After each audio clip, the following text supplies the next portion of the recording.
జగన్ నిన్న అన్యూజువల్గా చేసిన ఒక పని ఏంటంటే, మీరెవరు ప్రైవేట్ వాళ్ళు ముందుకు వచ్చి వీటిని తీసుకోవద్దండి.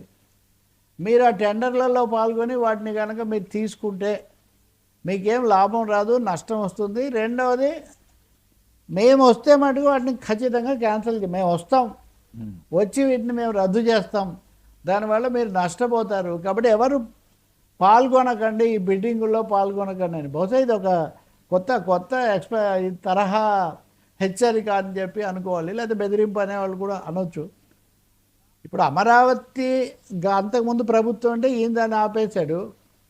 ఇప్పుడు వీళ్ళు ఆయన ఇచ్చిన వాటిని వీళ్ళు ప్రైవేట్కి ఇస్తే ఆ ప్రైవేటు పాడుకునే వాళ్ళని వస్తే జాగ్రత్త అని ఈయన హెచ్చరిస్తున్నాడు. అంటే ఆంధ్రప్రదేశ్లో రాజకీయ వివాదాలు, అసహనాలు బాగా ముదిరి గవర్నెన్స్ ఈజ్ ఏ కంటిన్యూషన్ అనేది పూర్తిగా పక్కకు పోయింది. గవర్నెన్స్లో కంటిన్యూషన్ ఉండదు. మేమే కనుక మళ్ళీ వస్తే ఇవన్నీ మేము ఈ ప్రాసెస్ అంతా తిరగదొడతాము, మీరు తస్మాత్ జాగ్రత్త అన్నారు. ఇదే